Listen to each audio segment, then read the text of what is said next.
پر سب سے بڑے مہربان ہیں، اور آپ سے بڑھ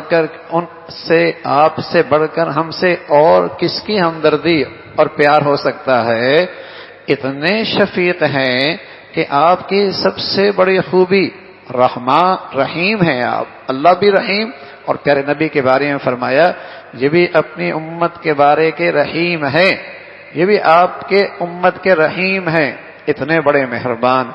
تو انہوں نے ہمیں نصیحت فرمائی کہ اپنا جانا یاد رکھا کرو اور ایسی زندگی گزارو کہ اللہ جس گھڑی بلا لے تیاری میں رہو، جس گھڑی بلا لے تیاری میں رہو، کہیں ایسا نہ ہو تمہارا جانا غفلت میں ہو جائے۔ میرا عزیزو، پتہ تو کوئی نہیں نا، سڑک والا واپس کوئی نہیں آتا، دفتر والا واپس کوئی نہیں آتا، جہاز والے گھر والے واپس کہاں آئے ہیں بیچارے؟ جہاز والے کہاں گھر واپس آئے ہیں؟ یہ تو بہانے ہیں بھائی، نہ برین ہیمیج ہے نہ وائرس ہے، پھر بھی چلے گئے نا۔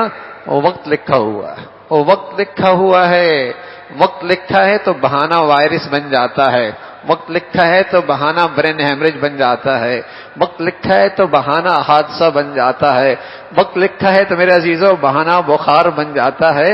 سچ یہ ہے اذا جاء اجلها لا يستأخرون ساعة ولا يستقدمون، بس وہ گھڑی آ گئی، نہ آگے نہ پیچھے، ایک لمحہ، 1 منٹ رہ گیا تھا، کہتا 1 منٹ رہ گیا تھا جہاز اتر سکتا تھا، نہ میاں وہ وقت پورا ہو چکا تھا، وہ وقت پورا ہو چکا تھا۔ تو میرے عزیزو، اللہ کے نبی ہیں، بہت دور اندیش ہیں، میرے اور آپ کے سب سے بڑے خیر خواہ ہیں، سبق دیا ہے، نصیحت کی ہے کہ اپنا جانا نہ بھولنا، ہر گھڑی اس کی تیاری میں رہنا، اور اس کی سب سے بڑی تیاری کیا ہے؟ میں سمجھتا ہوں یہ لمحات اس کے لیے بہت قیمتی ہیں، یہ لمحات، یہ دن، یہ رات بہت قیمتی ہیں، کہ سب سے بڑی تیاری یہ ہے توبہ طائب ہو جاؤ، بس توبہ طائب ہو جاؤ، بس اللہ سے سچی صلح کر لو، بس توبہ طائب ہو جاؤ، ہر وقت توبہ طائب کی زندگی گزارو۔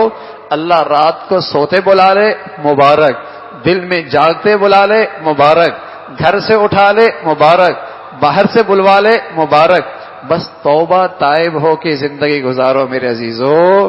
کسی لمحے کچھ نہیں پتا پانی کا بلبلا ہے کب پھٹ جائے، پانی کا بلبلا ہے کب پھٹ جائے۔ سچی توبہ کا اہتمام ان گھڑیوں میں ہو جائے، یہ اس سفر کی سب سے بڑی تیاری ہے، جس سفر پہ سب نے روانہ ہونا ہے، اس سفر کی سب سے بڑی تیاری ہے، جس سفر پہ ہم میں سے ہر ایک نے روانہ ہونا ہے۔ اللہ ہم سب کو بھائی اس کا اہتمام نصیب فرما دے۔ الحمدللہ رب العالمین۔